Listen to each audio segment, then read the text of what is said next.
Hello बच्चों, हमारा question है one end of a wire of length L and weight W is attached rigidly to a point in a roof and a weight W1 is suspended from its lower end.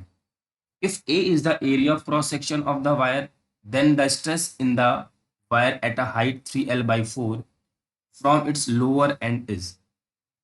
देखिए बच्चों, सबसे पहले situation समझते हैं। ये हमारी एक roof है और इस रूफ से एक वायर को फिक्स कर दिया गया है और इस वायर के साथ एक वेट है जिसकी वैल्यू है W1। इसको क्या किया गया है? हैंग कर दिया गया, लगा दिया गया है। इस स्ट्रिंग की, इस वायर की जो लेंथ है वो है L और इसकी खुद की एक वेट है W। इसका जो वेट है वो है W। One end of wire of length L and the weight W is attached to rigidly to a point in a roof and a weight W1 is suspended from its lower end।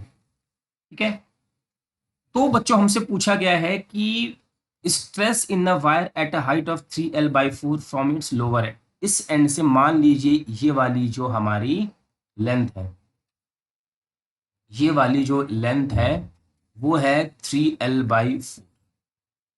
इस and पे हमारा कितना stress होगा? तो stress का formula क्या होता है बच्चों?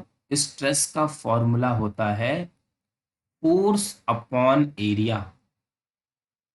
अब यहां से फोर्स क्या होगा? यहां पे फोर्स क्या होगा? फोर्स का मतलब यहां पे बच्चों टेंशन अपॉन एरिया।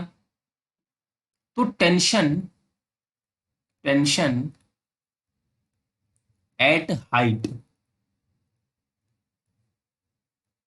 3L/4 पे टेंशन कितना होगा? तो T इज इक्वल टू, एक तो नीचे की तरफ ये W1 लग रहा होगा, W1 प्लस यहां पे क्या लग रहा होगा? 3/4। इसको अगर आप इसको फील करना चाहते हैं इसको हम फील कर सकते हैं।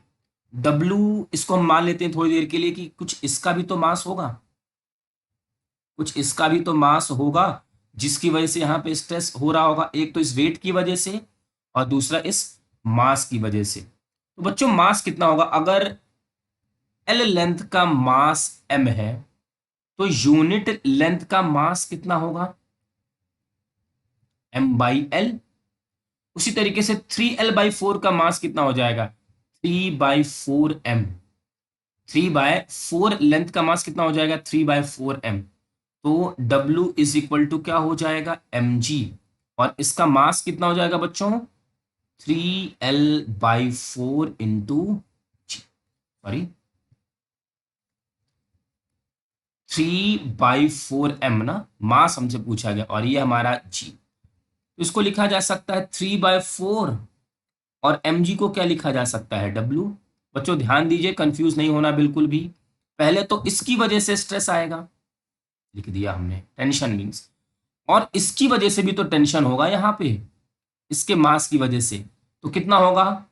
3L बाई, पूरी लेंथ का मास M है तो इतनी लेंथ का मास 3/4M।